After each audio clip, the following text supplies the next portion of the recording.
I like to challenge myself, and I kind of have a thing about being constantly underestimated as a person with a disability, so I like to go out and just show people what's achievable and what we actually can accomplish.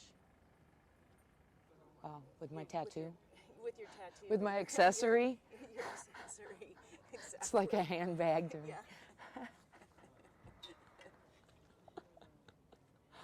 Oh, all right. Well, let's see, in 1993, actually initially I got injured in 1980. I was center for the Women's All Marine Corps basketball team. Not a war vet. I went right into the military after high school, just after Vietnam. And I got injured line of duty and then had surgery in 1993 at the VA hospital. And the students put actually they took the wrong disc in my back out first. Then they put the bone grafts in wrong, and then they drilled a hole in my spinal cord during the surgery. So I'm a lower level incomplete spinal cord injury, and I've been accessorizing with a wheelchair since 1993, basically. And since I started the adaptive rowing program, we have programs for our veterans. I run sometimes and coach military Paralympic rowing sport camps, and work with newly injured veterans as they come into the hospital and try to get them, there's a period where they end up succumbing to depression and when they think there's nothing out there for them, and then we step in and say, oh yeah, there's plenty. So it's just like a parallel world, you know, and we have the Paralympics, which is exactly parallel. Like I was voted most likely in high school to be an Olympic athlete, and so in 2008 I was able to reach that goal and that dream and be a Paralympian. So there's plenty to do if you just not let people sit on their laurels and sit in that depressive state too long, and get them out and functioning in the world and doing sports and seeking adventure. And there's no reason why, if someone wants to seek adventure and take on bigger challenges, that they should allow situation and circumstance, you know, dictate or oppress them, because that's a choice.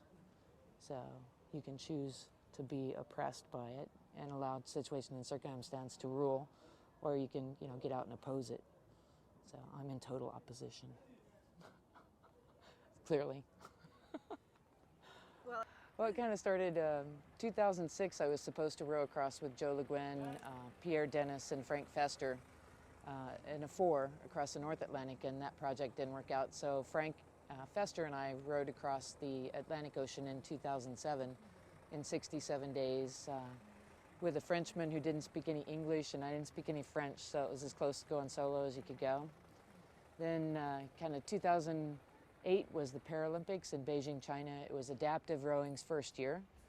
So I went and did that, and then as soon as I got back from that, I jumped onto an 8, actually asked to be the skipper of a crew of 8 going from Australia to Africa across the Indian Ocean. So I rowed across the Indian Ocean. Then I got back from that, and then was asked to go on a women's 4. And I kind of had done mixed crews now, and I wanted to do a crew with just women. So I chose to go circumnavigate Great Britain with a crew of 4 women. So I did that just this year.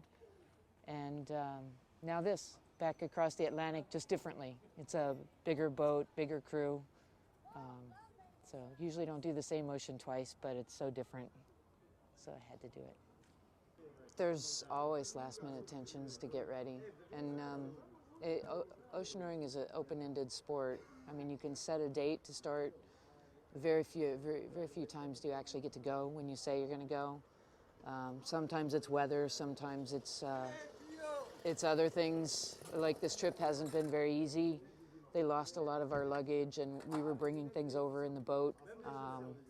Customs held the boat up because of the food issues, and they wouldn't allow us to bring the food off the boat. We had rented a very expensive flat to do the food, and they made us keep it inside there, and we lost about 20 days for rats. The rats ate it, so customs kind of cost us a lot of money and food. So we had to find a better way to deal with that, and we keep ending up with more hardships and more things difficult to get to where the boat was in the boatyard to work on it. I don't have my wheelchair with me, so I have this airport chair, which really sucks.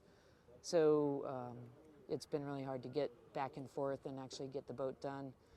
But everything, like, something goes wrong, and then we just find a solution or a way to go work around it. And we do have some delays, and people are handling the delays pretty well.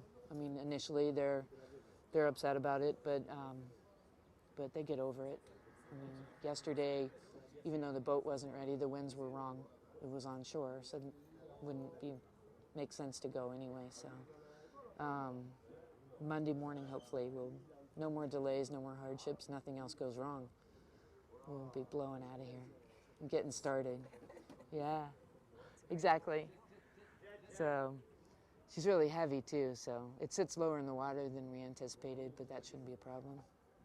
After everybody starts eating all that food that's in there, it'll start popping back up. I'd shout out to my grandchildren. Shout out to my grandchildren, Angel, Amanda, and Cheyenne, and they're in Florida, and my dad, who's like 83, who doesn't want me to row any more oceans, but I keep doing it because I insist that he wait for me to get back, so he's always waiting for me to get back, so he sticks around. So couldn't do it without Deb. She's like been instrumental in all my projects. Frank and I could never made a first crossing across the Atlantic without Deb. She did all the legwork and running around and getting on the ferries and going over to the chandleries and trying to get gidgemajaggets and trying to work in the Spanish language for what the English call, you know, a D-shackle.